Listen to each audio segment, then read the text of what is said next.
ಬಾಗಲಕೋಟೆಯಲ್ಲಿ ಚಾಲಕನ ನಿಯಂತ್ರಣ ತಪ್ಪಿ ಟಿಪ್ಪರ್ ಪಲ್ಟಿಯಾಗಿದೆ. ಬೆಳಗಿ ಮುದೋಳ ರಸ್ತೆಯಲ್ಲಿ ನಡೆದಿರುವ ಅಪಘಾತ ಇದು.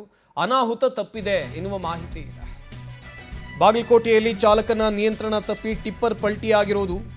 ಬೆಳಗಿ ಮುದೋಳ ರಸ್ತೆಯಲ್ಲಿ ಈ ಅಪಘಾತ ಆಗಿದೆ. ಅನಾಹುತ ತಪ್ಪೋಗಿದೆ. ಮೋರಂ ತುಂಬಿಕೊಂಡು ತೆರಳುತ್ತಾ ಇದ್ದಾಗ ಪಲ್ಟಿಯಾಗಿದೆ. ಅಪಘಾತದಲ್ಲಿ ಟಿಪ್ಪರ್ ಚಾಲಕ ಮೃತಪಟ್ಟಿದ್ದಾರೆ. ಕೆಲಕಾಲ ಟ್ರಾಫಿಕ್ ಜಾಮ್ ಕೂಡ ಉಂಟಾಯಿತು.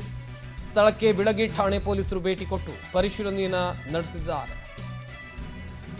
ಬಾಗಲಕೋಟೆಯಲ್ಲಿ ಚಾಲಕನ ನಿಯಂತ್ರಣ ತಪ್ಪಿ ಟಿಪ್ಪರ್ ಪಲ್ಟಿಯಾಗಿರೋದು. ಡ್ರೈವರ್ ಮೃತಪಟ್ಟಿದ್ದಾರೆ ಎನ್ನುವ ಮಾಹಿತಿ ಇದೆ. ಮೊರಂ ತುಂಬಿಕೊಂಡು ಈ ಟಿಪ್ಪರ್ ತೆರಳುತ್ತಾ ಇತ್ತು. ಈ ಸಂದರ್ಭದಲ್ಲಿ ಪಲ್ಟಿಯಾಗಿರೋದು. ಬೆಳಗಿ ಮುದೋಳ ರಸ್ತೆಯಲ್ಲಿ ನಡೆದಿರುವ ಅಪಘಾತ ಇದು. ಅನಾಹುತ ತಪ್ಪಿದೆ.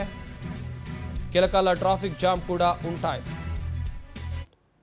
ನೋಡ್ತಾ ಇರಬಹುದು ಟ್ರಾಫಿಕ್ ಜಾಮ್ ಉಂಟಾದ ಸಂದರ್ಭದಲ್ಲಿ ಅಲ್ಲಿ ಜನ ಯಾವ ರೀತಿಯಾಗಿ ಪರದಾಡಿದ್ರು ಅಂತೇಳಿ.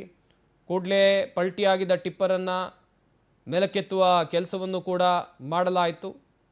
ಹಾಗೆಯೇ ಈ ಘಟನೆಯಲ್ಲಿ ಟಿಪ್ಪರ್ ಚಾಲಕ ಪ್ರಾಣ ಕಳ್ಕೊಂಡಿದ್ದಾರೆ ಎನ್ನುವ ಮಾಹಿತಿ ಇದೆ. ಈ ಅಪಘಾತದಲ್ಲಿ ಟಿಪ್ಪರ್ ಚಾಲಕ ಪ್ರಾಣ ಕಳ್ಕೊಂಡಿದ್ದಾರೆ.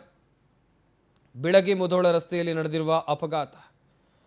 ಕೆಲಕಾಲ ಟ್ರಾಫಿಕ್ ಜಾಮ್ ಉಂಟಾಗಿ ಜನ ಪರದಾಡುವಂಥ ಪರಿಸ್ಥಿತಿ ಕೂಡ ಆ ಭಾಗದಲ್ಲಿ ನಿರ್ಮಾಣ ಆಯಿತು.